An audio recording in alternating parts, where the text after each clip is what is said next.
E eu acabei de dizer para vocês, né, sobre o poder das perguntas. E o John Staley escreve no livro dele, No Mundo de Sofia, ele escreve: os que questionam são sempre os mais perigosos. Porque responder não é perigoso. Uma única pergunta pode ser mais explosiva do que 1000 respostas. E é isso que eu quero trazer para cá.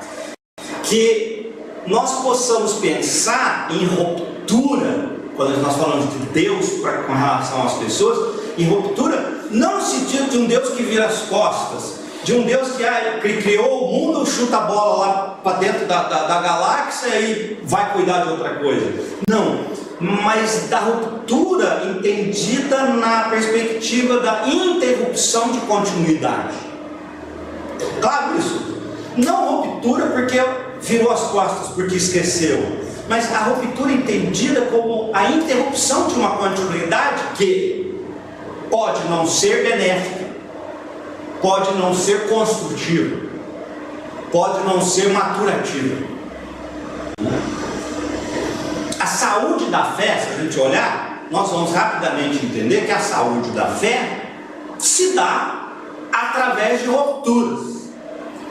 Quando essas rupturas não acontecem, a fé não é saudável, ela é fé doente, ela é fé capenga, ela é uma fé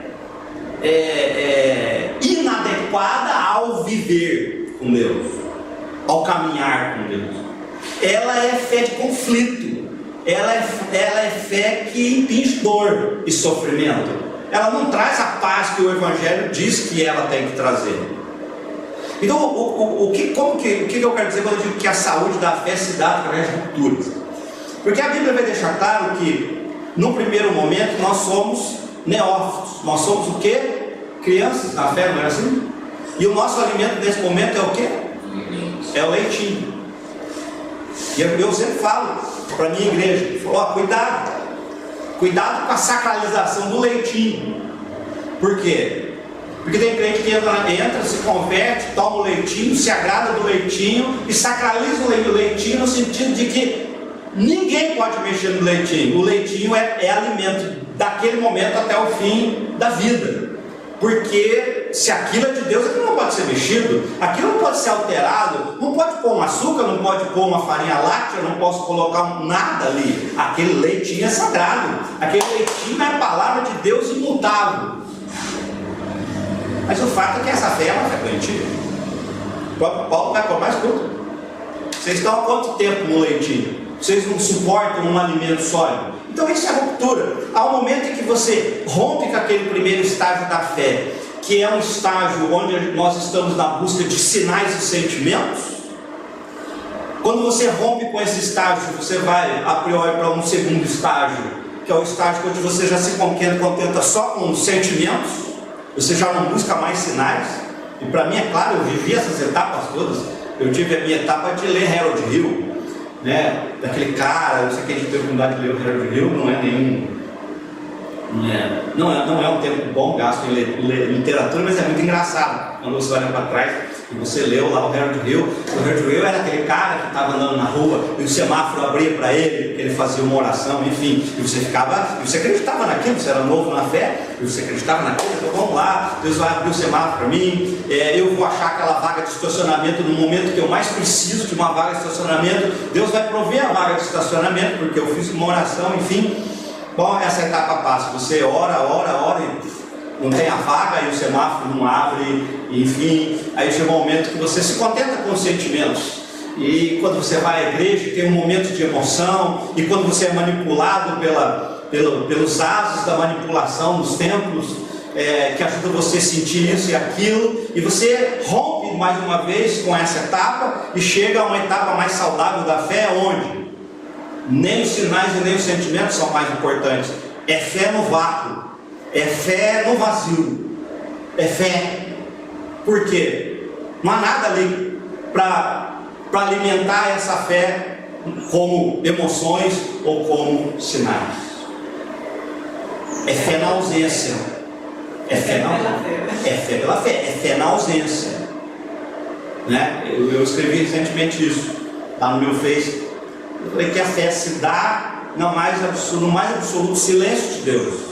E nós vamos enxergar isso, né? Estou só fazendo um preâmbulo aqui para a gente entrar nessa questão. Então, o que é isso? São rupturas entendidas na perspectiva da interrupção da continuidade. Não, eu não quero continuar imaturo na fé. Eu não quero continuar dependendo de emoções, de sinais. Você rompe a segunda ruptura, que também vai gerar uma interrupção de continuidade, que é, não, eu não quero mais depender de sentimentos, e a sua fé vai amadurecendo. Mas para você chegar no estágio da maturidade, você passou por momentos de ruptura, ok? Né? Então, essa é a visão, é nesse sentido que eu vou falar de ruptura, porque o que eu vou falar a seguir pode dar a entender de um Deus que virou as costas, de um Deus que não se importa, e não é esse o caso, mas é um Deus que, de alguma forma, ele patrocina as interrupções de continuidade. Então, ó, eu já acabei falando isso, né? Que as rupturas, assim como a que aconteceu comigo por ocasião do tsunami de 2004, elas geram o quê? Medo e insegurança. Você tem de viver o medo e a insegurança.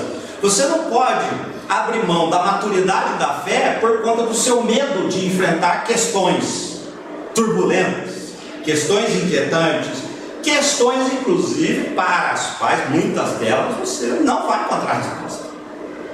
Questões para as quais você vai ter de olhar e dizer, não sei. O fato é, a verdade, eu não sei.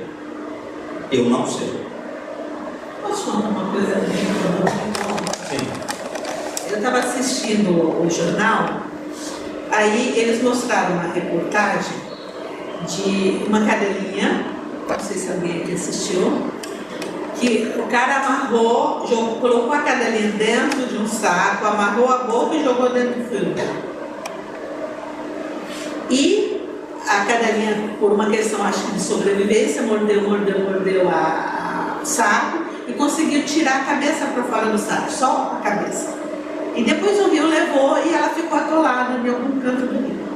E tinha uma cadelinha na beira desse rio que ficou incomodada com a situação da outra e foi até a próxima casa, que ela não era a cachorra da casa, e ficou latindo, até que o dono foi ver o que era e ela conduziu até o dono. Gente, aquilo me incomodou de tal maneira, mas foi uma coisa tão absurda, que eu falei, como que um ser humano é capaz? E aí perguntaram para o policial que salvou a cachorrinha, ele falou, eu tenho certeza absoluta que eles amarraram ela no saco e jogaram dentro do rio. Então foi uma coisa que me incomodou muito. Eu queria compartilhar isso. Sim. Dentro do que a gente está falando da fé e do porquê, né? Sim, das perguntas, das questões. Por que Deus permite tal coisa, né? Sim. Então ele fala assim, o caminho para a maturidade na fé necessariamente passa pela trilha do medo e da insegurança. Qualquer tentativa de se agarrar a certezas incontestáveis nos levará fatalmente a uma fé imatura, doentia e que gera sofrimento, inquietação constante. Eu passei pela descrença. E aí foi um período pós-crise também. Então a gente está falando de algumas crises, de catástrofes, de rupturas que inquietam muitas pessoas. Mas eu acho que as crises individuais, quando internalizadas, elas geram essas rupturas. E aí é muito pessoal, não é essa questão global, né? Então você tem a tua fé bonitinha, padrãozinho, acontecendo de acordo com o que o seu entorno te proporciona, né? Esses ases da fé, como você disse, assim, e aí quando a coisa sai do trilho, daí o que será? Estou em pecado? Deus se esqueceu de mim? A minha fé era vã? Será que Deus existe? Então acho que esse processo ele é bem pessoal nessa evolução da fé. Isso eu vivi, né? E daí começa a busca, e aí é esse vácuo que você disse. Sim. E novamente você começa depois perceber que aquilo também foi importante e necessário, né, para a sua maturidade. E aí você tem um outro ponto de vista em relação à leitura da palavra, ao compartilhar, ao louvor e aceitar o não de Deus. Tá bom. Mas é perfeito, é isso, é o caminho do medo. É um momento de angústia na vida de quem crê. De quem crê e de quem não aceita respostas fáceis. De quem crê e quer se aprofundar. De quem crê e está disposto a ir às últimas consequências. Mesmo a de cometer erros. Mas é esse o caminho. É essa a proposta, na minha opinião. Quando a gente fala de rupturas, é evidente que há uma ruptura que é mais do nosso dia a dia, mais fácil de aceitar, de lidar com ela. Eu chamaria aqui, eu chamei para esse nosso estudo de hoje, rupturas de primeiro grau. O que são rupturas de primeiro grau? Você se converte, você rompe com o quê, não é? O que você rompe? Acabei de me converter, rompi com o quê? Deixou de fumar, deixou de dançar, deixou de beber. Rompe com os costumes, a gente rompe com o pecado, com a injustiça, com a mentira, né? É a ruptura fácil, é aquele primeiro passo da fé que promove, evidente, rupturas, rompe com o mundo, rompe com o homem velho, não é? É isso que nos é proposto. Os velhos costumes. Oi? Os velhos costumes. Os velhos costumes, enfim. Essas são as rupturas fáceis, fácil no certo sentido. Porque elas são rupturas que têm um quê de vitória. Eu venci o mundo, eu venci o pecado, eu sou do Senhor agora, eu estou caminhando em triunfo, enfim. Ela é uma ruptura gostosa de ser vivida. Ela é agradável, num certo sentido. Lógico, existe lá uma cota de sacrifícios, enfim, mas há um triunfo nelas. O que já não vai acontecer no que diz respeito ao que eu resolvi chamar aqui de rupturas de segundo grau, que são essas que nós estamos falando agora. Não é mais o momento que você rompe com o homem velho, com o mundo, com o sistema, com as injustiças. Não. Agora você tem um chamamento a romper com questões, pilares de fé. Você começa de repente se inquietando com a igreja institucionalizada, com perspectivas que de certa forma começam a questionar o que você tinha como certo da teologia, né, da visão de Deus. Esse tipo de ruptura é inquietante. Esse é o caminho da angústia, o caminhar da angústia que nós estávamos falando aqui, porque ele não dá chão, ele tira chão. Ele não te conforta, te desacomoda. Ele não te acalma a mente, ele te inquieta a mente e o coração, esse tipo de ruptura. Então ele tem esse primeiro grau e segundo grau, eles têm configurações diferenciadas, no sentido de que um agrada e o outro desagrada, de que um conforta, o outro gera inquietação, né? E é delas que nós vamos falar, dessas rupturas de segundo grau. Nós vamos falar sobre Deus e as interrupções de continuidade no quê? Na forma de Deus se relacionar com o ser humano. Bom, essa não é uma criação minha. Logo depois, logo que se iniciou no meu coração essa inquietação toda com relação a Deus e como Ele se relaciona com o ser humano, eu tive a oportunidade de ler esse livro. Esse livro me chegou à mão de uma maneira muito especial. Eu não estava procurando nada, nem havia nenhum tipo assim de noção de que si mesmo existisse isso, ou de que alguém tivesse escrito algo a respeito, enfim. Mas eu lembro que passei para levar um recado para uma amiga no shopping Ouro Verde, ali na Conceição, e ela trabalhava numa La Selva que tinha ali, nem sei se tem ainda, e assim, do nada, ele estava ali conversando, tem uns recados ali, ela puxa o livro, você já leu esse livro? Eu falei, eu não. Ela falou assim, leia, é muito interessante. E, lógico, né? Falei, tá bom, vou ler. Comprei o livro, comecei a ler. E pareceu uma encomenda. Para mim pareceu uma encomenda. Um presente. Você toma, isso aqui é para você. Nessa hora, isso aqui é para você. O que eu não tinha um nome bacana para isso até pouco tempo atrás, mas lendo um artigo que inclusive eu mandei para o Marcos esses dias, de um ateu que se converteu espontaneamente lendo a Bíblia, e ele contando como que a leitura da Bíblia impactou a vida dele sozinho, não precisou de pastor, de igreja, de nada. Ele leu a Bíblia, ele se converteu, e num dado momento ele fala assim, que ele começou a ver Deus, uma coisa que ele decidiu chamar de a sincronicidade da vida. Ele falou assim, o que eu quero dizer com sincronicidade da vida? É aquele momento onde você está numa sinuca de bico, numa situação difícil, e você encontra no meio da rua um colega que fala para você exatamente o que você precisava ouvir naquele momento para te ajudar a encaminhar aquela dificuldade que você está vivendo. Serviu, e foi naquele momento. Foi especial, não aconteceu antes, aconteceu na hora certa. E ele fala assim, eu comecei a ver a Deus. Então é muito interessante você ouvir isso de um ateu convertido que não congregou, que não esteve dentro de igreja. Então ele escreveu no blog dele, ele diz, eu comecei a ver Deus na sincronicidade da vida.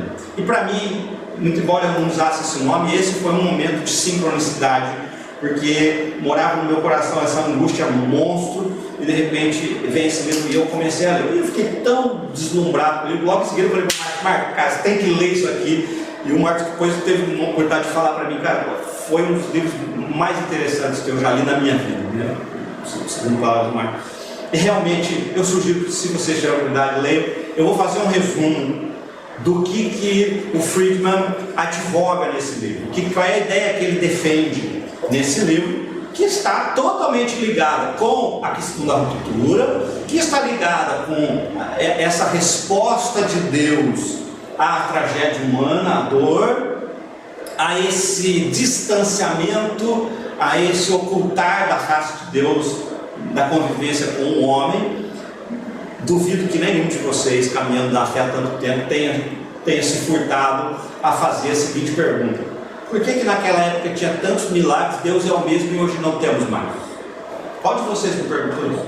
Qual de vocês em algum momento não questionou, né, não levantou essa questão? Peraí, porque Deus fazia lá e não faz mais agora? Qual a razão?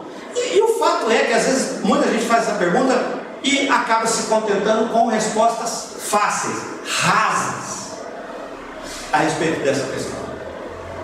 Eu mesmo já passei por essa fase de me dar por vencido com respostas muito rasas, muito fraquinhas para essa questão.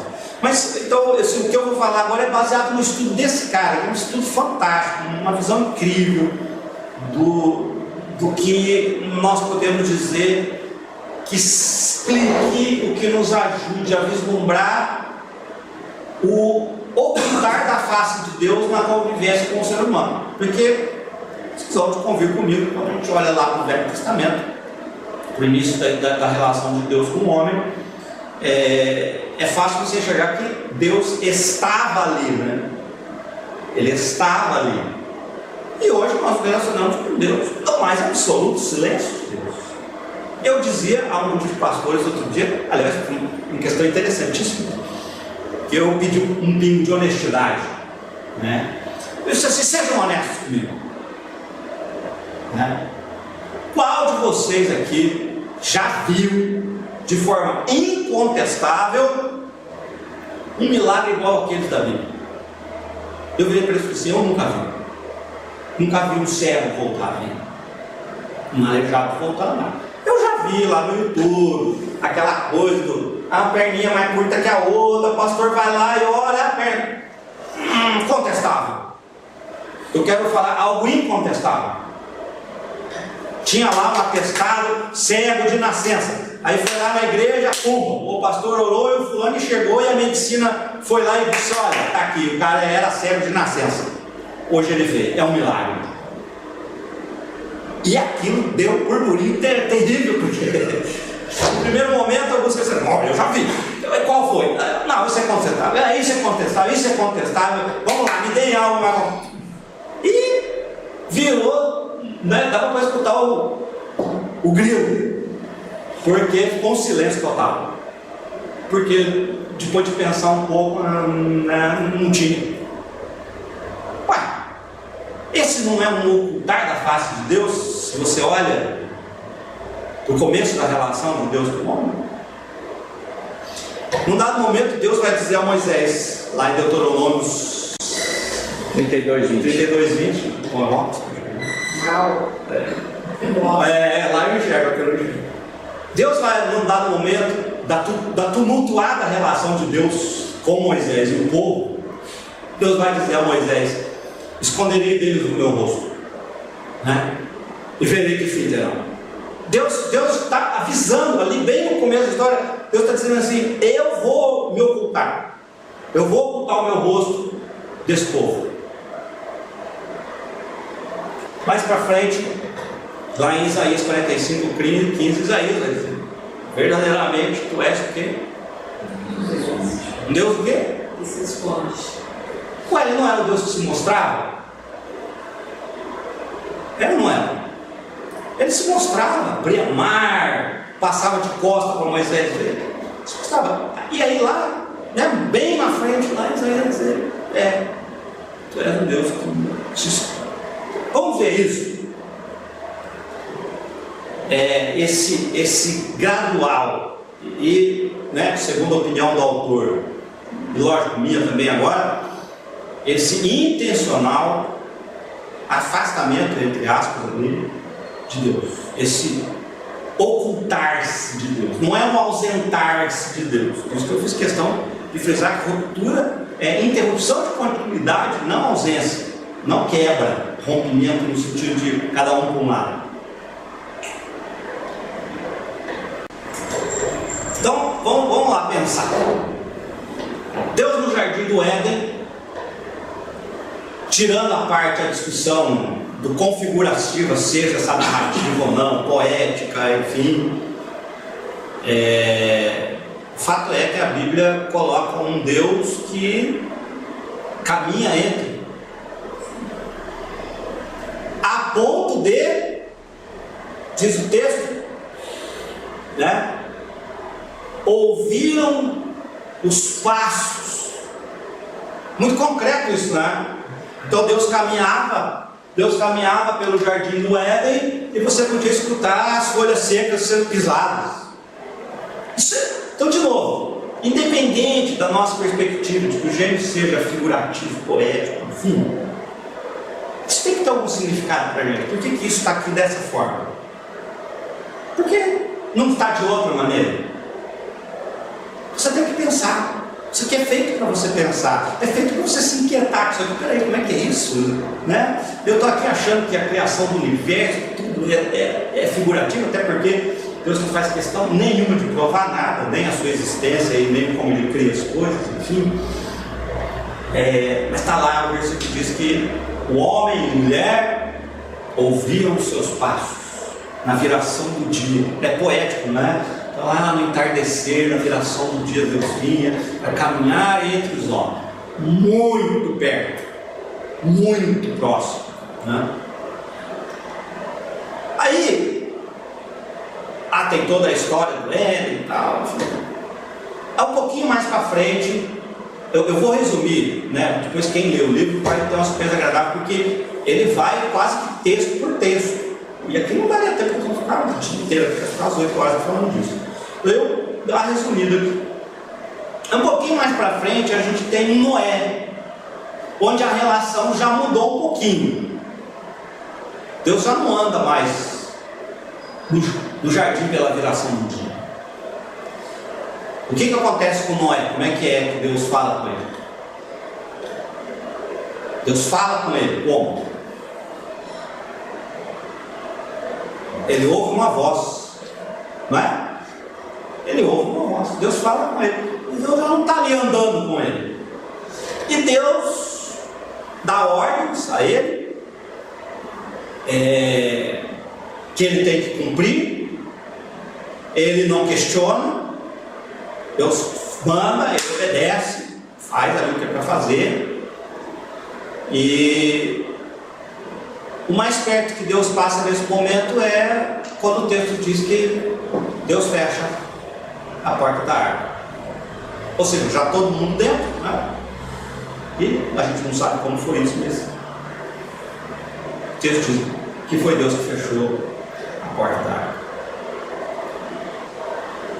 Um pouquinho mais à frente tem Babel, que de novo é interessante, porque cria-se aqui uma distância.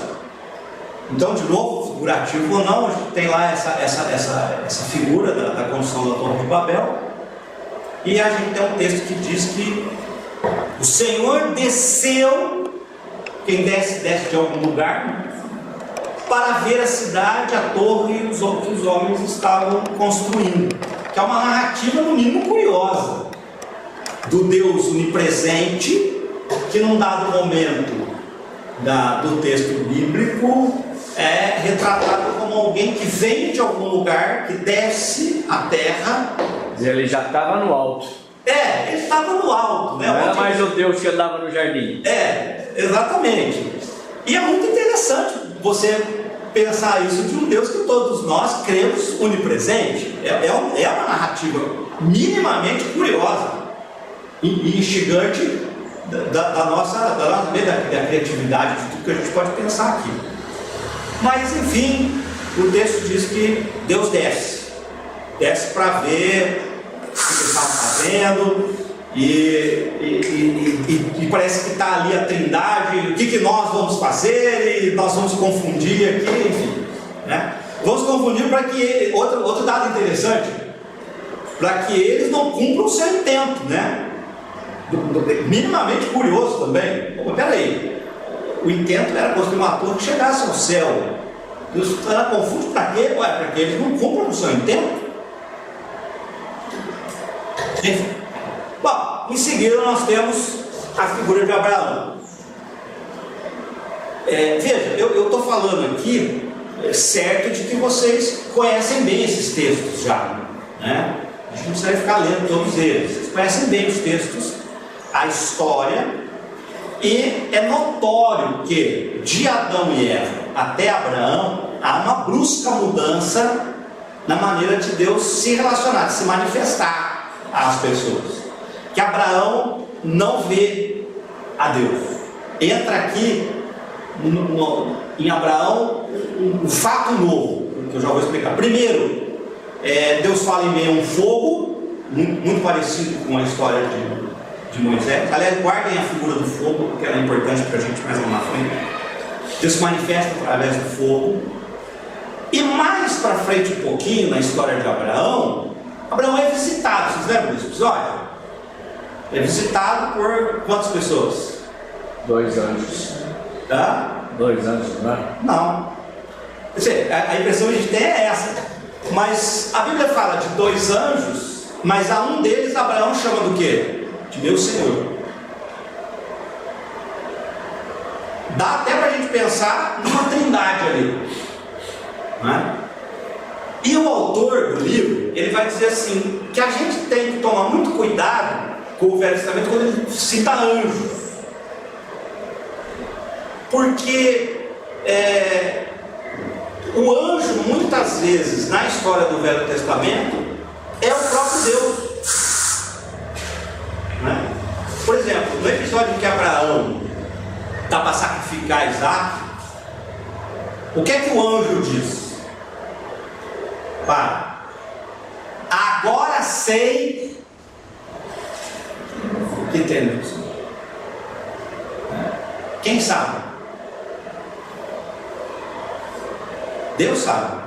Agora sei. Aliás, esse texto é um texto muito bacana para a gente pensar. Eu não tenho respostas prontas, mas para pensar sobre ele. Já ouvi muitos pastores dizendo assim que a prova era para Abraão. E eu não tenho nenhuma certeza disso. Por causa da frase que é dita nele. Agora sei que temos o Senhor. Agora sei, antes não sabia? Por que agora sei? Não é um onisciente? Não sabe todas as coisas? Deus precisaria provar, uma vez que Ele conhece plenamente o meu coração?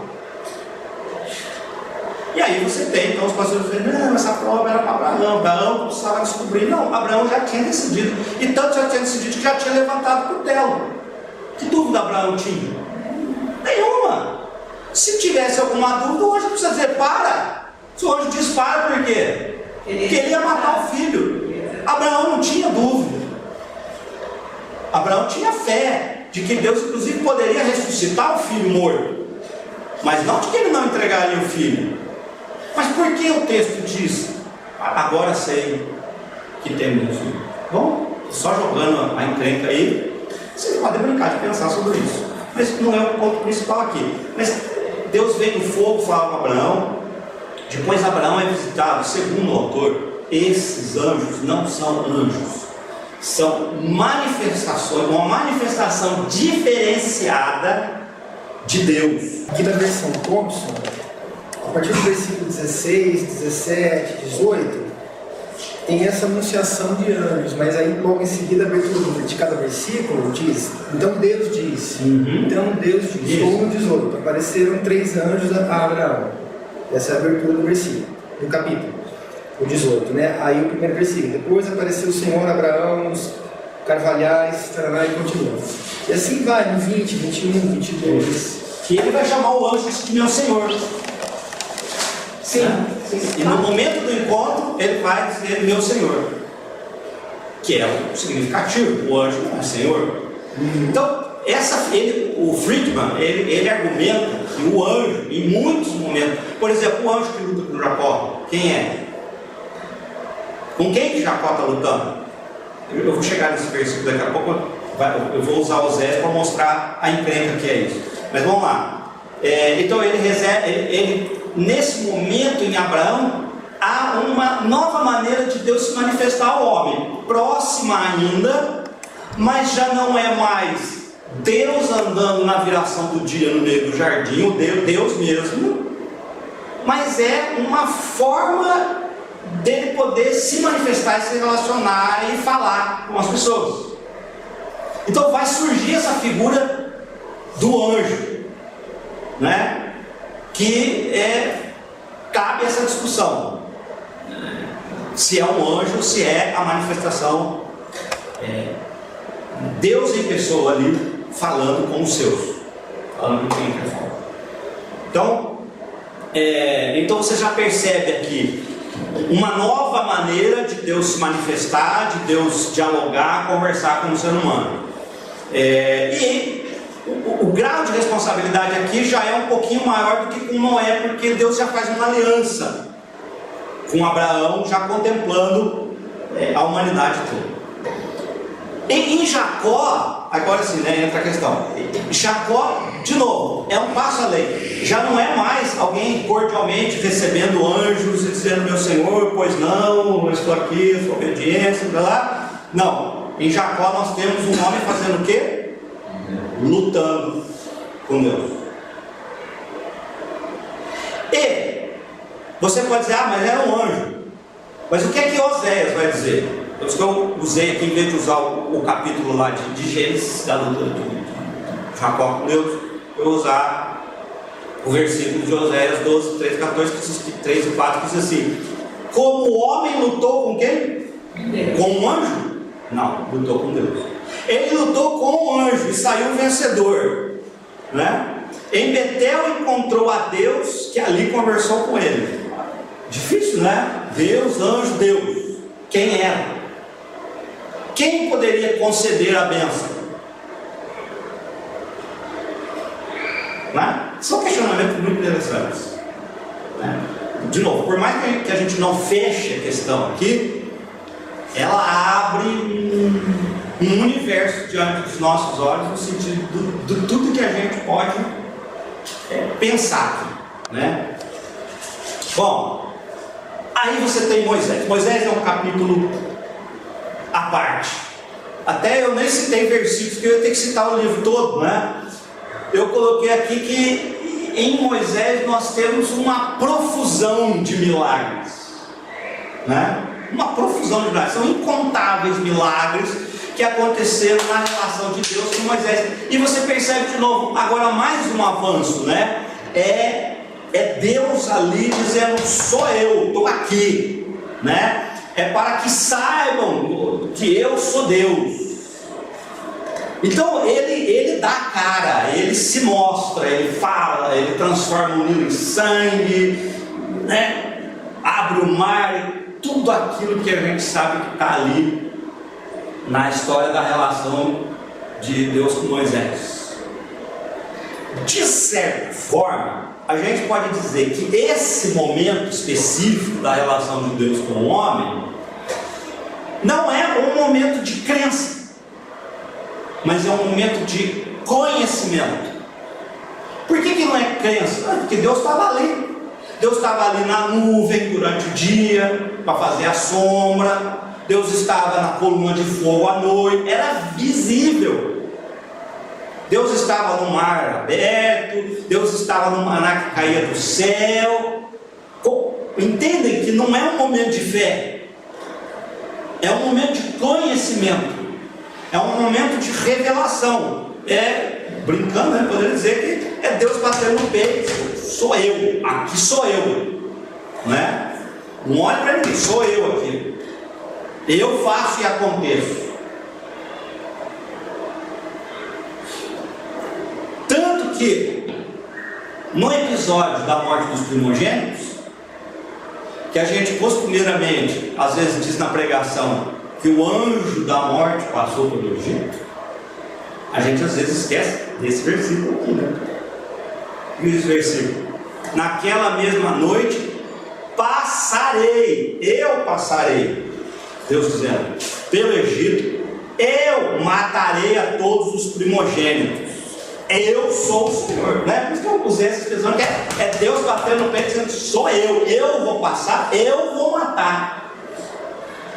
Só que a Bíblia tem essa expressão, o anjo da morte, mas a gente às vezes esquece disso aqui, esquece desse verso. Isso é Deus passando, e é o Deus que olha para o sangue e poupa, mas é Ele tirando a vida dos primogênitos. Eu vou fazer história no Egito. Um dia as pessoas vão contar a história, né, do como eu humilhei o Egito. E o mais interessante, que tem muito a ver com essa discussão que nós estamos fazendo aqui, que é o que? São 40 anos no deserto, experimentando diariamente, cotidianamente, a proximidade com a divindade. Não é isso? Cotidianamente. O maná só cessa depois que o povo está relativamente instalado na terra prometida. O maná cessa. Até que ele esteja mais ou menos instalado, tem maná do céu. É todo dia manifestação divina. E o curioso e o interessante, aqui eu vou falar que é curioso e interessante por causa do seguinte: hoje em dia, com a ocultação da face de Deus, todos nós, em algum momento, já devemos ter pensado assim: por que Deus não se manifesta?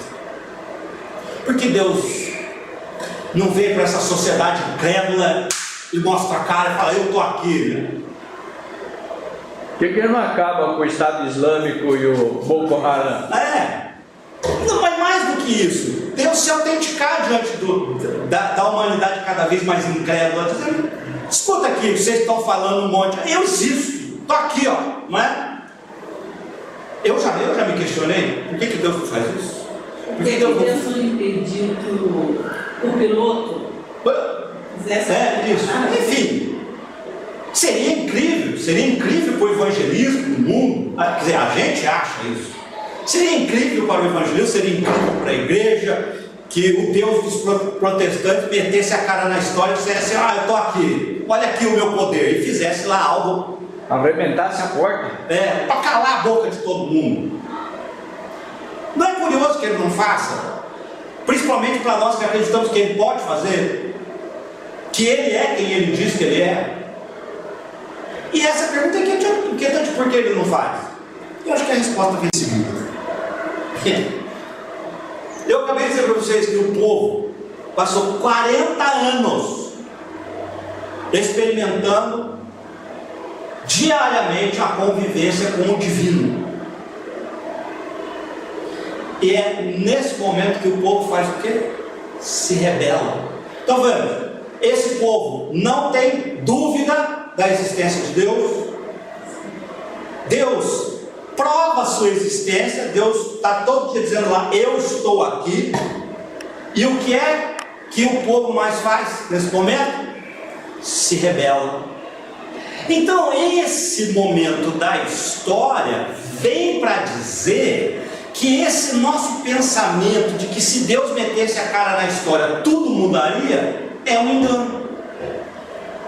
É um engano porque esse episódio, eu falei isso com o Marcos, a gente estava tomando café e falei assim: Marcos, para mim esse episódio é Deus se adiantando à dúvida do ser humano. É Deus lá atrás dizendo assim: ah, eu sei que um dia vocês vão perguntar isso, então toma aqui a resposta, antes mesmo de vocês perguntarem, toma aqui a resposta. E qual é a resposta? A resposta é: não adianta. Se todo dia Deus metesse a cara na história fazendo milagre, daqui a pouco nós teríamos pessoas em rebelião contra Deus. Ao contrário do que a gente pensa, de que o mundo se ajoelharia diante da soberania divina. Não, Deus está dizendo: eu já fiz isso. Fiz de uma maneira ostensiva, contundente. E qual foi o resultado? Rebelião. Mais do que isso, né? Nessa tensão na relação de Deus com o homem, porque ela, se você olha para a história ali no deserto, a história de Moisés, é inevitável você não enxergar a tensão que existe, até uma tensão a ponto de dizer: Deus, eu vou acabar com tudo de novo, né? Porque curiosamente Deus havia feito isso com Noé. Eu vou acabar com tudo, começar de novo. Começou de novo, ficou igual. Na primeira oportunidade o Noé já entortou o caneco. Já encheu a cara, deu uma confusão danada. Pô, e você nunca questionou isso? Você nunca questionou por que Deus acaba também com animais? Animais estavam em pecado? Para começar tudo de novo, sabendo que não ia dar certo. Tem alguma coisa de interessante aí?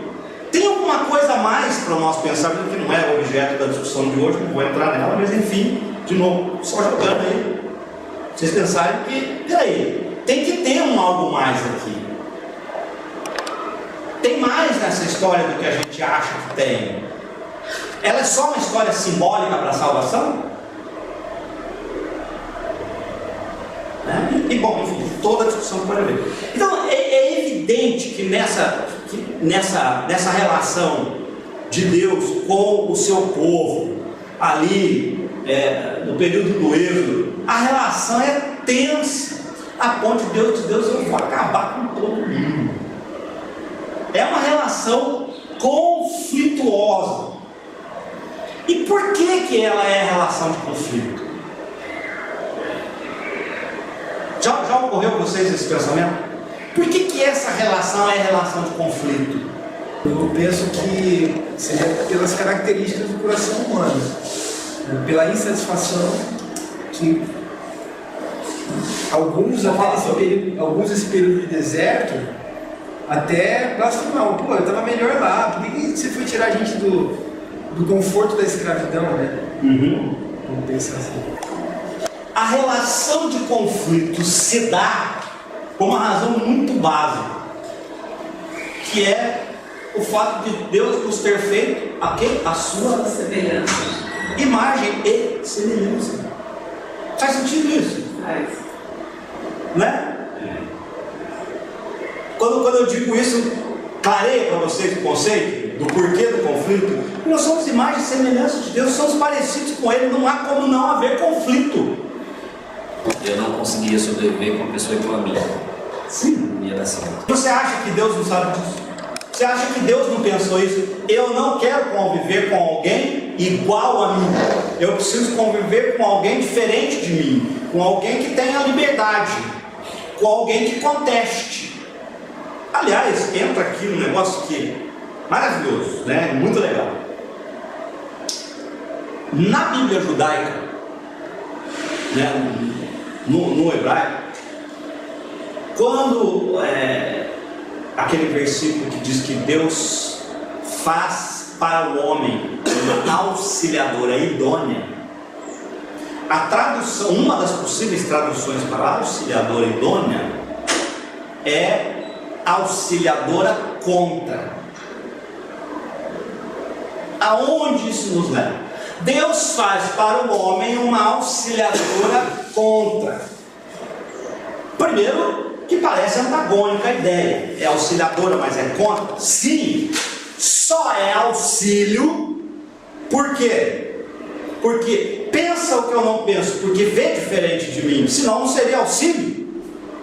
Ela não é auxiliadora idônea se ela concorda com tudo que eu digo, se pensa como eu penso. Ela é auxiliadora idônea porque ela contrapõe. Então ela é auxiliadora porque é contra. E a igreja, Deus vai chamar do quê? De noivo. De esposa. De esposa. Seria essa uma auxiliadora contra? Acrescentaríamos nós alguma coisa à pessoa de Deus?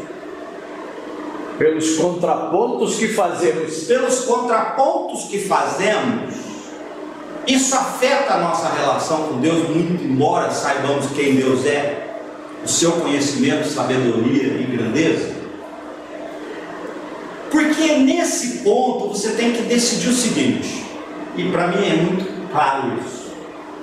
Ou Deus fez um formigueiro, e eu não acredito nisso. Ou Deus fez um formigueiro, porque a teologia de muita gente é do formigueiro. Deus fez um serzinho desse tamanho, é um formigueiro lá que Deus assiste. Não temos importância, tanta importância assim. Ou, como diz a Bíblia, ou sugere a Bíblia, nós somos a coroa da criação de Deus. Extremamente importantes.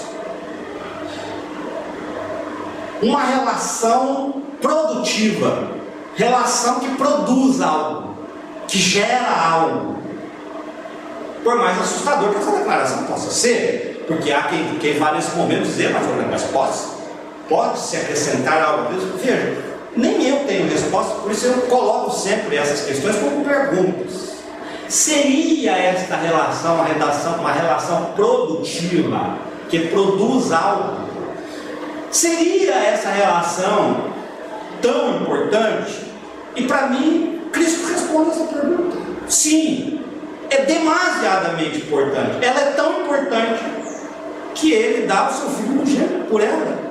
Não é um formigueiro, não é a diversão cósmica de Deus, o ser humano. Não, há uma importância, há um valor insondável na nossa existência, em quem nós somos, e seja lá um motivo pelo qual nós estejamos agora nessa condição que estamos, limitados, caídos, enfim.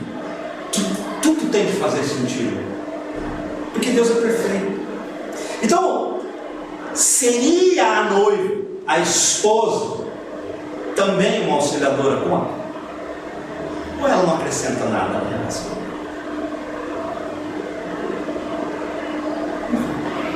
De novo, né? Só amarrando as ideias aqui. Então eu disse 40 anos de uma presença ostensiva de Deus, milagres todos os dias, E aí chega o momento do Sinai, da entrega dos mandamentos, e o que é que o povo pede a Moisés? Vejam que interessante. Nós aqui, vivendo essa fase da ocultação da face de Deus, né? desse vazio, desse silêncio de Deus, estamos aqui dizendo, nossa, porque Deus não se manifesta. Lá, o que é que o povo disse? Vamos fazer o seguinte, Deus fala com você, mas não fala com a gente. Deus fala com você, Moisés, e você vem e fala com a gente. Nós não queremos mais ouvir Deus falar conosco diretamente, porque aquilo era assustador, né?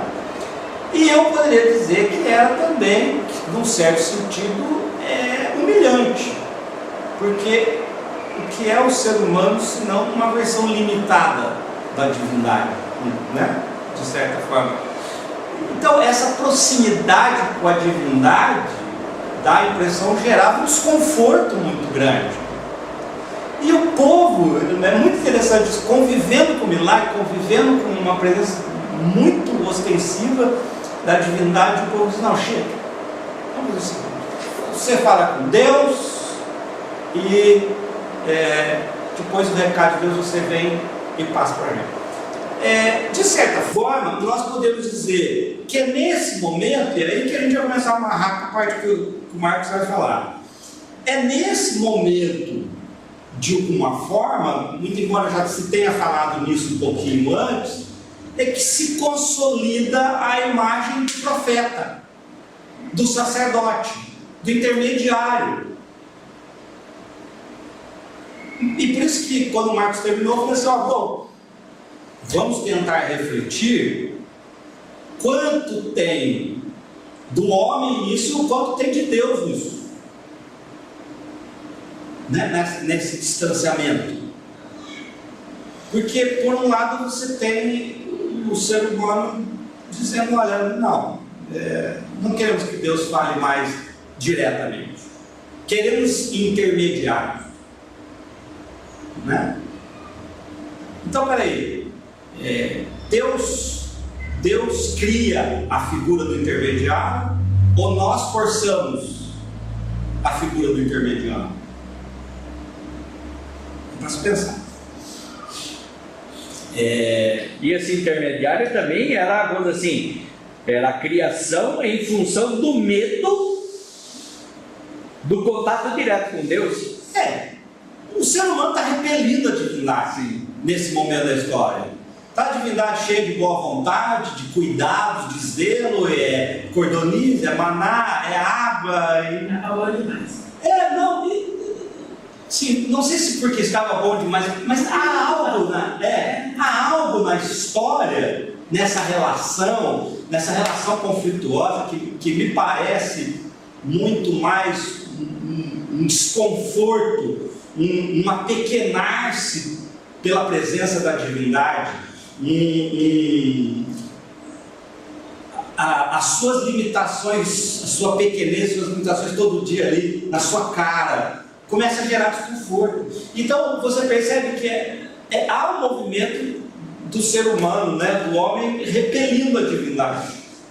E vai mais para frente, né, porque um pouco mais à frente nós temos o ser humano rejeitando o soberano divino em prol de um soberano humano, que é o momento em que o povo pede a Samuel um rei. Nós queremos Deus mais como rei.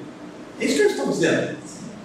E tanto que, é engraçado, né, dá a impressão que, eu leio esse texto grande e me fica essa impressão assim, de Deus um pouco frustrado, né? Poxa, eles não rejeitaram você, eles rejeitaram a mim. Não é você que eles estão rejeitando, é a mim. Eles não me querem.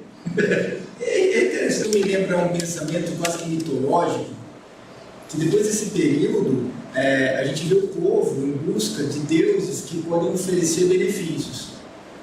Então eu acredito que essa divindade aqui que vem através de Moisés, que é o Deus supremo, nosso Deus criador aqui, né, colocado, ele deixa de ser interessante, porque até então, mesmo que sobrevivendo ali né, com tudo resolvido, então eu tenho comida, eu tenho uma direção, eu tenho cuidado e tal, mas aquilo gerava uma insatisfação no povo. Quer dizer, mas eu não posso ser melhor que o meu colega de quarto aqui, né? Quer dizer, eu preciso buscar algo mais. Como é que eu consigo me diferenciar? Aqui também é uma questão humana. Né? Eu acredito que quando eu vejo essas passagens, a gente vê as pessoas quase que no mesmo nível. Depois disso você vê que a sociedade começa a se organizar buscando assim, outros níveis. E aí esses deuses é que vêm para beneficiar pequenos grupos. Sim. Tem um negócio que chama atenção, né, que, dessa relação.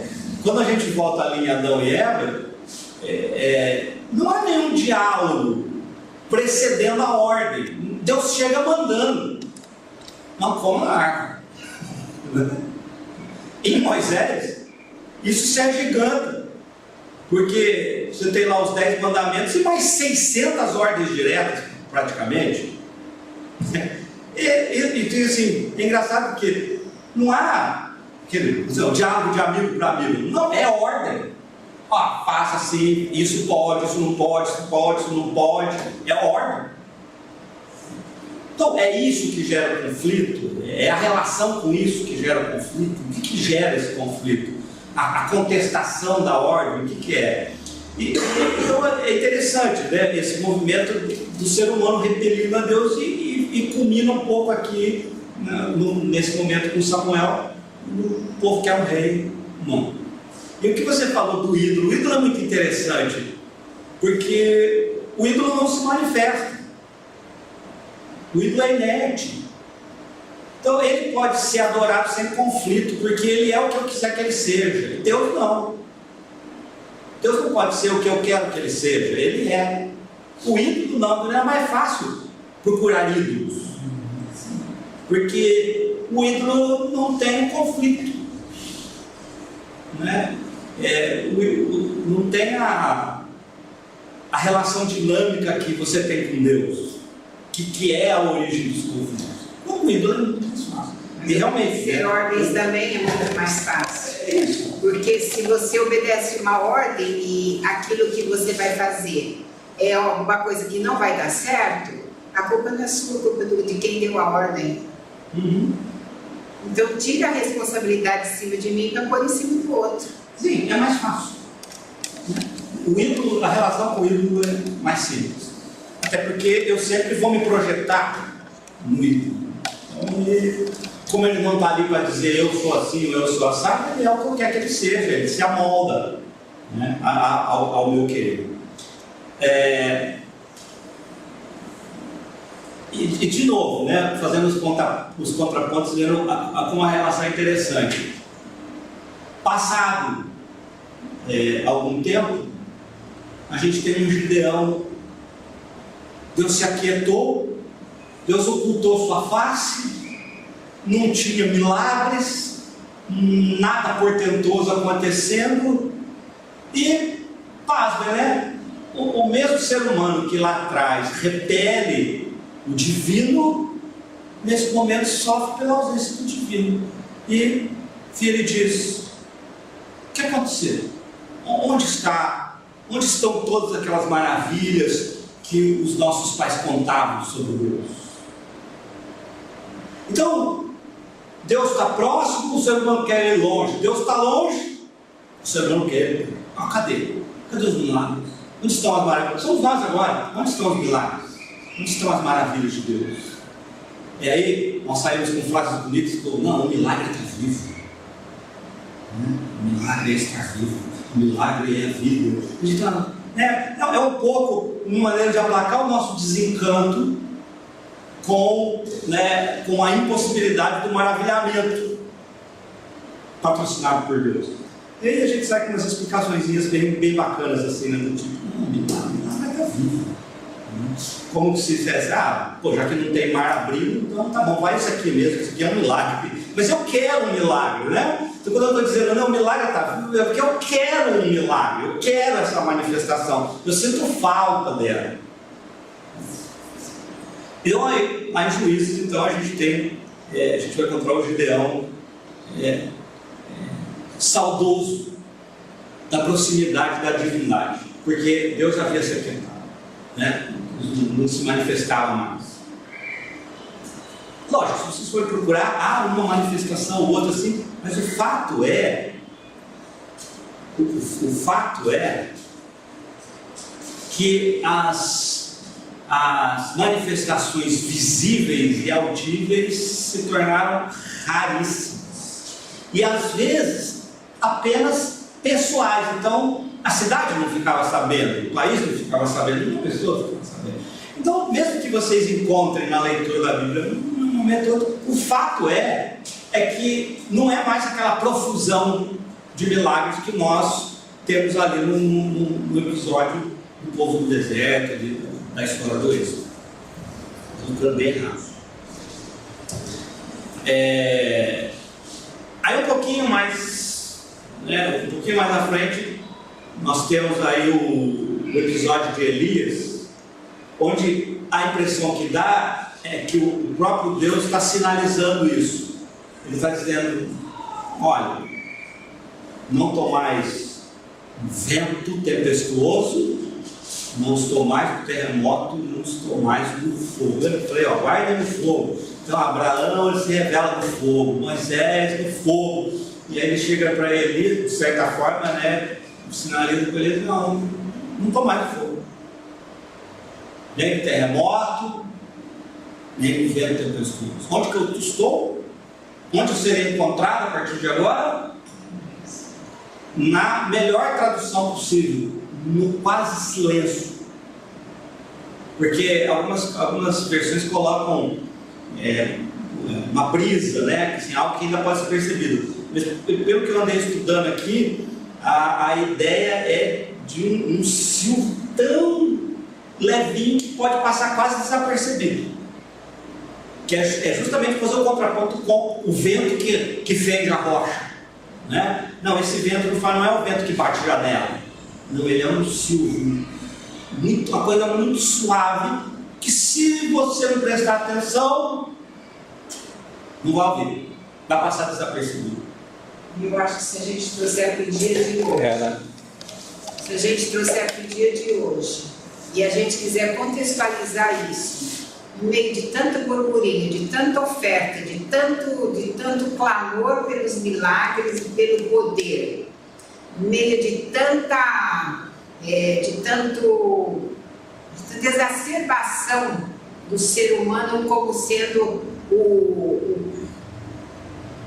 eu não sei que palavra pôr, o promotor do milagre, né? Deus está falando na brisa. Suave, sozinho, com você. É mais ou menos a discussão que a gente vai chegar ali um pouco mais para frente, talvez mais na parte do Marcos. É Deus falando fora. Deus falando pessoalmente. É Deus falando individualmente. É Deus falando individualmente, é Deus falando fora do arraial, fora do nosso território. Deus falando com as pessoas através de um filme, através de uma música, de uma peça de teatro, de um livro. Deus abriu o leque. E às vezes a gente não percebe. Por exemplo, eu comentei isso com o Marcos. Eu já assisti várias vezes o filme. E para mim aquele é um filme sobre a graça. Nada mais do que isso. É um filme sobre a graça, que é o Crash. Quem tem oportunidade de assistir Crash, sugiro que assista um filme incrível.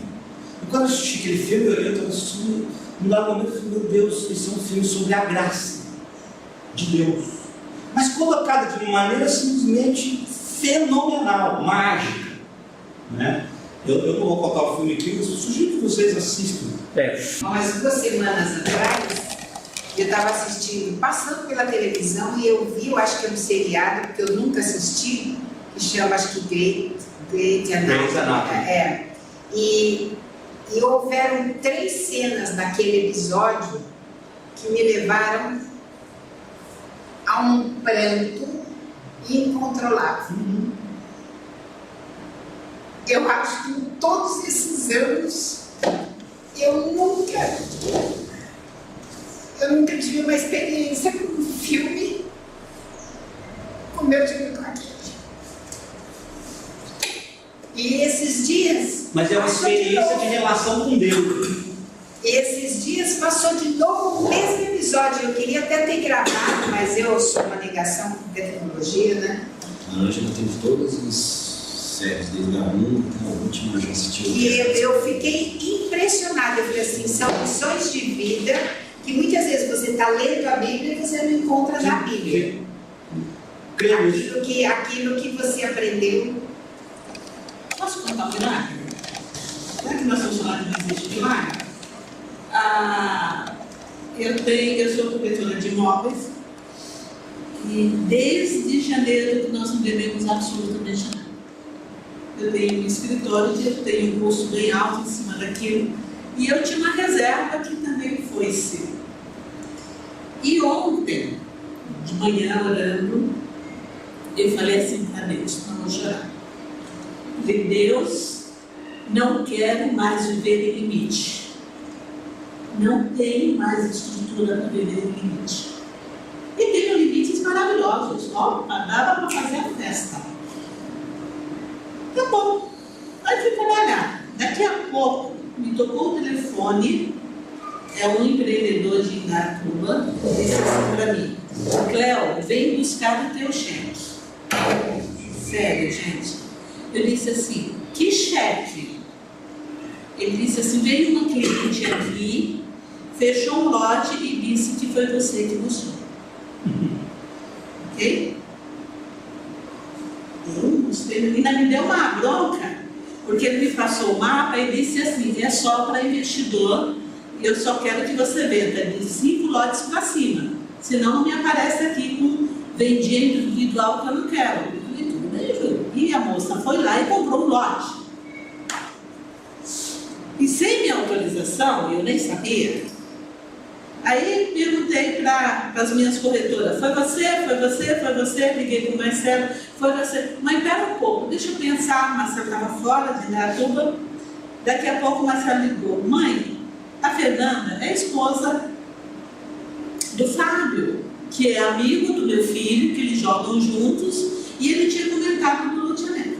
Como essa moça foi funcionária do loteamento, muitos anos, ela foi lá e comprou direto e disse: ó, a comissão é da Cleonice. Gente, é ou não é milagre? Porque para mim, eu disse assim: Deus falou para mim, quem cuida de você? Essa foi a minha resposta, a resposta que Deus deu para mim. Eu ainda questionei, eu falei: esse dinheiro não é meu, eu não vou buscar. Eu vou conferir para ver se realmente saiu da minha imobiliária, porque tem uma outra corretora chamada Léo, né? E o Marcelo falou: não, mãe, a Fernanda é a esposa do Fábio. Mas só que depois o Fábio ligou, pediu desculpa, você entendeu? Ela foi lá, comprou e mandou ele dizer: ó, a comissão é da Câmara. É o socorro. É o socorro. Então, assim, Como esse que a Sueli falou? falou assim: escuta, pera lá, eu estou no silêncio, mas eu sou o teu Deus. Sim. Eu estou te ouvindo. Essa foi a resposta. Por isso que nós colocamos aqui que é ruptura, não no sentido de dar as costas, Sim. é ruptura no sentido da espiritualidade. Então, peraí, vamos parar aqui e começar com isso aqui, porque isso aqui é melhor.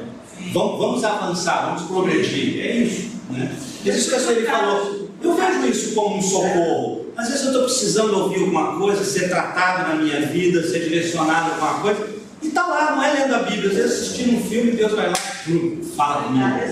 Né?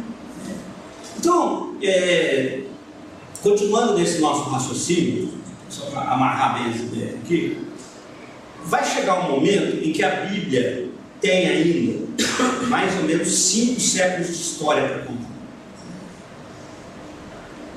E simplesmente Deus se ocupa.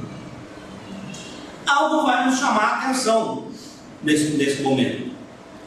No momento dessa ocultação da face de Deus, desse silenciar de Deus, dessa não mais presença ostensiva que a gente tinha ali no Êxodo, quando você olha para os livros de Esther, Esdras e Neemias, que são livros onde você praticamente não tem milagre nenhuma aparição sobrenatural de Deus, as pessoas são mais obedientes do que as que viviam diariamente sobre a presença ostensiva da divindade. É minimamente interessante, não é? Lá na frente há o silêncio, e no silêncio as pessoas se apresentam mais comportadas, mais conscientes de suas responsabilidades, mais maleáveis. Então esse momento é um momento que eu gostaria de deixar mais uma pergunta para vocês, que é, no entender de vocês, qual é a finalidade disso? Qual é a razão desse silêncio, desse ocultar-se? Talvez esse meu pensamento não seja a resposta para a sua pergunta, mas eu fiquei pensando aqui em uma analogia relacionada ao desenvolvimento da fé. Então, quando o sujeito recebe essa primeira mensagem, né, da salvação, ele tem essas estrepulias que se externizam de alguma forma, né? E tudo que é mais palpável vai aumentando a fé desse sujeito. Então é um pregador que grita, é uma igreja que balança, né? Orar no monte, 3D, vai vigília madrugada, depois a coisa vai se aquietando, né? E eu percebo aqui, né, nessa sequência da forma que Deus vem se manifestando, que não é muito diferente da evolução da fé Da infância para a maturidade da fé. tempo que eu tenho de 20 anos, por exemplo. Então parece que é compatível com esses períodos, e hoje eu vejo Deus mais no silêncio, porque essas coisas externas me assustam, geram dúvida, não parece mais um Deus que naquele momento se revelava dessa forma. Enfim, só uma analogia também. Ele fala assim que as perguntas, as respostas para os meus problemas estão no meu silêncio. Né? E ele fala isso para todo mundo. Né? Que as respostas para os meus problemas estão no meu silêncio. Porque é no meu silêncio que eu me escuto. Às vezes eu não consigo me escutar porque eu falo demais. Então eu impeço a minha reflexão. Então eu estava tentando imaginar coisas mais ou menos nesse sentido aí, que muitas vezes, né, Deus ele quer trabalhar na nossa vida, né, na vida da humanidade, da raça humana de alguma maneira, mas ele permite esse silêncio que é para a sociedade se desenvolver, trabalhar isso. Muitas vezes as coisas não saem da maneira como tem que sair. Eu entendo que esse silêncio seja mais ou menos uma coisa nesse sentido. Será que não é para tirar a glória do ser humano para voltarmos a ver a glória de Deus? Talvez a resposta se mostre um pouco no acontecimento paralelo ao ocultar-se de Deus, ao silêncio de Deus. Então, paralelamente, à medida em que Deus vai se ocultando, vai se silenciando na relação que nós já vimos, que é uma relação extremamente conflituosa, e que é uma relação difícil, porque quando está perto, o ser humano quer ir longe, quando ele está longe, quer ir perto. É uma relação de muita tensão, de muito conflito. Paralelamente a essa ausência, a esse distanciar, não gosto da palavra ausência porque Deus não se ausenta, mas no sentido de que ele se distancia, ele se silencia, há um evento paralelo acontecendo com isso, que é o que nós vamos ver, né? A última vez que a nuvem, aquela nuvem que manifesta a glória de Deus, aparece, adivinhe quando é? No dia da dedicação do templo. É a última vez. Depois da dedicação, quando Salomão dedica o templo a Deus, no dia dessa dedicação, é a última aparição da nuvem da glória, né, que a Bíblia se refere a uma nuvem da glória de Deus. Entra o templo, entra nos sacerdotes, e não há mais a nuvem da glória de Deus. Ela, daqui até o final da Bíblia hebraica, não há mais nenhuma manifestação dessa glória de Deus. Esse aqui é o último momento. Para mim isso é muito significativo, né? Porque a glória de Deus enche o templo e sequer os sacerdotes podem concluir o serviço. É muito significativo, mas é a última vez que acontece. Dedicou o tempo vertical, né? Por isso que o Marcos vai trabalhar isso, mas é um dado bastante interessante para a gente. Então a gente pode colocar essa frase inclusive do Marcos, que a gente estava conversando sobre o evento. A gente pode entender então o templo como a celebração da ausência. O Marcos vai. Exatamente. Essa é a celebração da ausência. E do silêncio, sei lá como a gente queira colocar isso, mas o Marcos vai trabalhar um pouco mais nisso. Então, o que acontece à medida em que Deus se oculta? Nós já comentamos aqui que a impressão que a gente tem, a gente teria que talvez se debruçar no texto bíblico ainda muitos anos para poder falar algo um pouco mais concreto, mas a impressão que a gente tem do que conseguiu estudar e pensar e refletir aqui agora, que de certa forma a presença do divino, ela tolhe a independência do ser humano. Eu não sei, talvez a melhor analogia que eu tenha para isso é quando alguém pede para você tocar ou cantar ao lado de alguém que você sabe que canta maravilhosamente bem ou toca maravilhosamente bem. Você tem um músico, um exímio do seu lado e alguém vem para você e diz, toca um pouquinho. E aí você fica desse tamanho, né? Você fala, meu Deus, e o que eu vou fazer aqui? Esse cara é um gênio, eu sou nada, né? Então, eu fico pensando se por alguma razão essa presença ostensiva da divindade não gerava um pouco esse tipo de sentimento. Quem sou eu perto da divindade? O que eu posso fazer? Né? Então, no sentido de que ela vai tolher um pouco a independência. Você fala, mas como assim tolher a independência? Você tem que pensar que no episódio do Sinai, Deus aparece ali com 10 mandamentos e 600 ordens a serem cumpridas. Que independência é nisso? Se eu só tenho que bater continência, sim senhor, sim senhor, sim senhor. Você pode argumentar, para o nosso bem, ok, mas aonde tem independência aqui? Onde tem livre-arbítrio? Por mais circunscrito que o livre-arbítrio possa ser em função da nossa história, do nosso meio social e tudo mais, cadê? Não tem. Eu virei para minha casa de escola dominical esses dias, eu estava lá falando sobre Deus, e em dado momento surgiu uma discussão e eu virei para eles e disse, escuta aqui, se vocês, me respondam uma pergunta, se todos vocês tivessem nascido no Afeganistão, o que é que vocês acham que vocês seriam hoje? E eles foram geniais, não. Seríamos muçulmanos, crentes em Allah. Não seríamos protestantes, evangélicos protestantes, seríamos radicais, fundamentalistas. E nem pacifistas. Muito menos pacifistas. Isso foi um choque para eles. Mas a ideia era ajudar a pensar. Então, o que a gente vai enxergar então? Qual é o evento paralelo que acompanha o ocultar-se da divindade, o silêncio da divindade?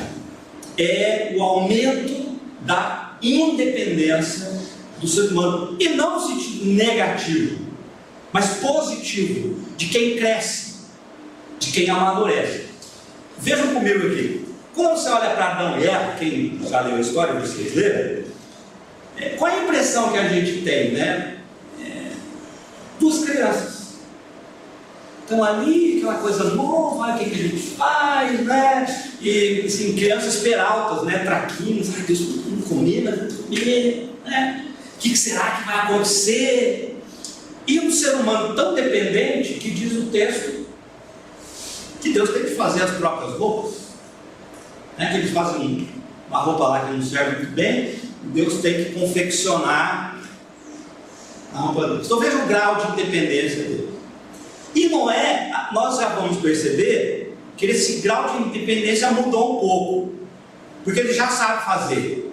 Deus vai lá e fala, olha, é o seguinte, a medida é essa, assim, assim, assim, assado, vai lá e faz. E ele, sim senhor, vamos lá fazer. Já é um outro grau de independência.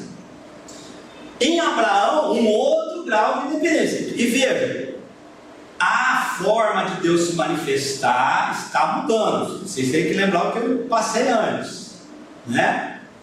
De Adão para Noé difere, de Noé para Abraão difere, vai diferindo, vai mudando. E o grau de independência nitidamente vai mudando também. Porque quando você olha para Abraão, você já vai encontrar um ser humano que contesta, que discute com Deus. Não é assim lá no episódio de Sodoma e Gomorra? O Senhor, veja bem, o Senhor vai mesmo fazer isso? E se tiver um justo? Se tiver, né? Fazendo o quê? Tentando dissuadir a Deus. Então, vocês vão convir comigo que esse ser humano, Abraão aqui, já mostra um grau de independência muito maior do que o de Noé, mais ainda de Adão e Eva, que parece um casal de crianças levadas fazendo traquinagem no paraíso. Quando você chega em Ló, é um fato curiosíssimo em Ló, que me estranha o fato de que nunca nos chame a atenção isso, que é quando o anjo, e de novo volto para a discussão, o anjo, na imensa maioria das vezes no Velho Testamento, é a presença do divino, não de um mensageiro, do divino. O anjo chega para Ló e diz assim: olha, eu vou destruir Sodoma e Gomorra, vocês fazem o seguinte, suba a montanha para se livrar da encrenca. Aí Ló fala assim: mas senhor, não é melhor ir para a cidade? Não vai dar tempo de subir o morro todo antes do fogo cair? Não é melhor ir para a cidade? E veja, o divino ali representado diz: sim, tá bom, vão. Vão, mas olha, vão rápido, porque enquanto vocês não chegarem lá eu não posso fazer nada. Cara, de novo, isso é minimamente curioso, que um ser humano vire para uma representação da divindade, opine, seja ouvido, acatado, e a divindade ainda diga: olha, vai rápido, porque quando você chegar lá eu não posso fazer nada. Vai lá. Qual a audácia do ser humano? Então veja, o grau de independência aumenta muito. Em Jacó, não é nem mais uma discussão, é o quê? Na briga, é uma luta, puxou a espada para o divino, né? Para a representação do divino, e subjuga o divino, tipo, o divino pede licença para ir embora. Escuta, me deixa ir. Não, eu não te deixo ir enquanto não me abençoares. Novamente vemos aí um salto de independência. Não te deixo ir. Eu não deixo você ir enquanto eu não for abençoado. Moisés vai um passo além. Moisés toma para si a confecção do milagre. Fora o fato dele discutir com Deus, argumentar, e risca meu nome no livro da vida, né? Fora tudo isso, há um momento em que Deus diz para ele: você falará a rocha e ela vai dar água. Moisés chega, e aí que é interessante, até para a gente pensar o conceito da desobediência. Porque nesse momento Moisés chega e diz assim: não darei eu água a vocês. E não fala com a rocha. O que ele faz? Bate na rocha. E o milagre acontece. Na desobediência. Na desobediência o milagre acontece. Que Deus vai dizer: não foi isso que eu mandei você fazer, não vai ter água. Primeiro ele toma para ele a prerrogativa de dar água para o povo. Eu vou dar água para vocês. E além disso, que já seria por si só um elemento muito é contundente, ele ainda não fala com a rocha, ele bate na rocha e a rocha verte água.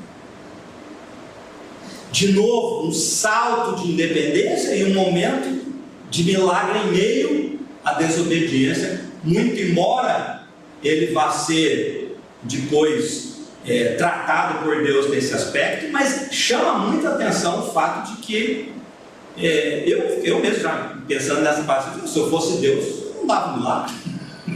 Eu ia fazer ele pagar a língua dele. Eu vou dar água, ele não faz nada. Eu ia, como assim você tomando a glória para você? A glória é minha.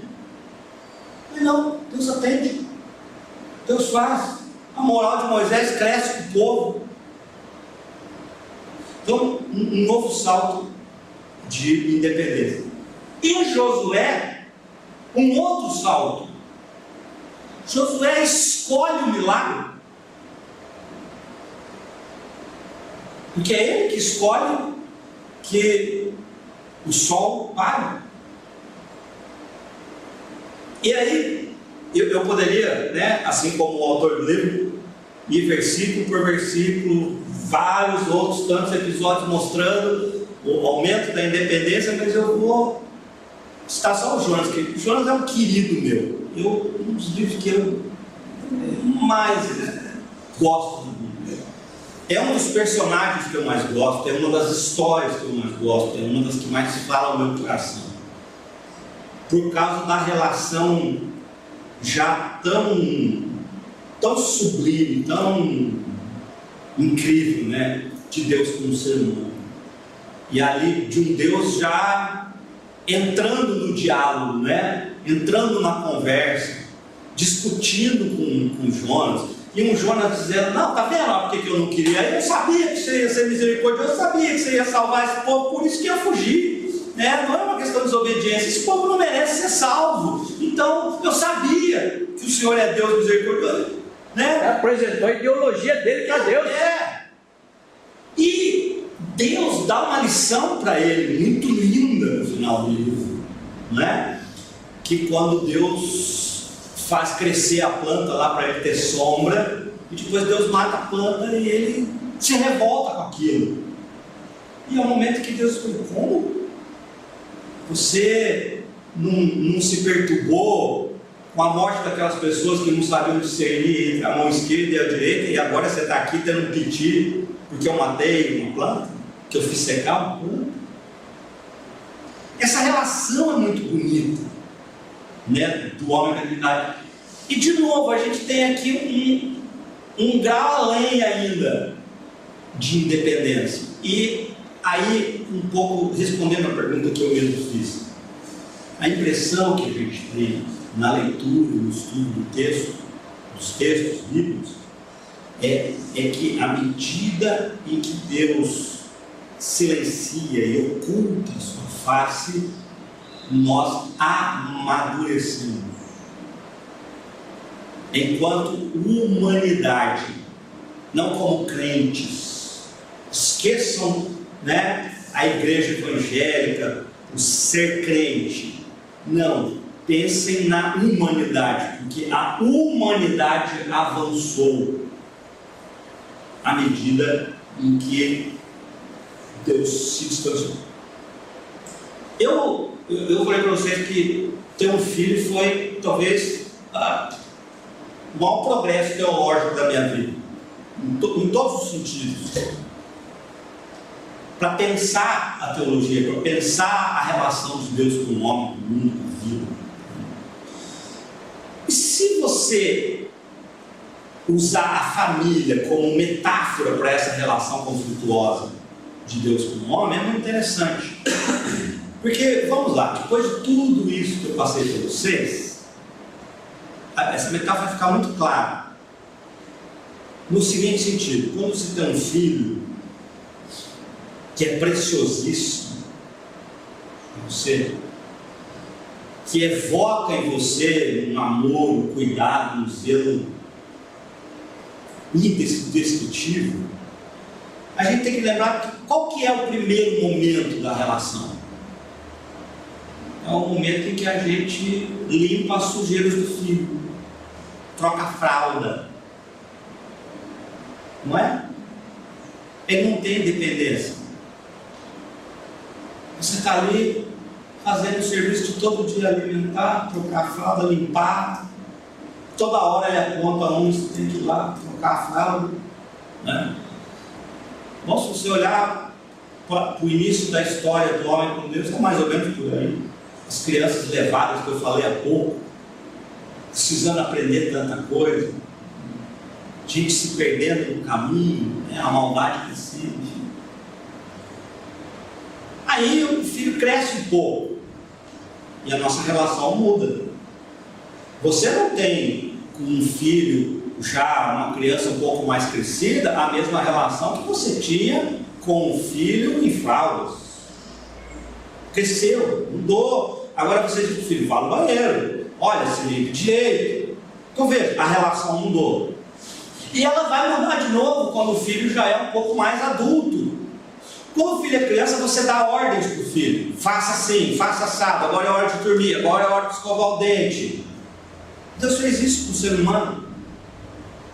Mas quando o seu filho já está crescido, você não dá mais ordem para ele. Você faz o quê? Você dialoga.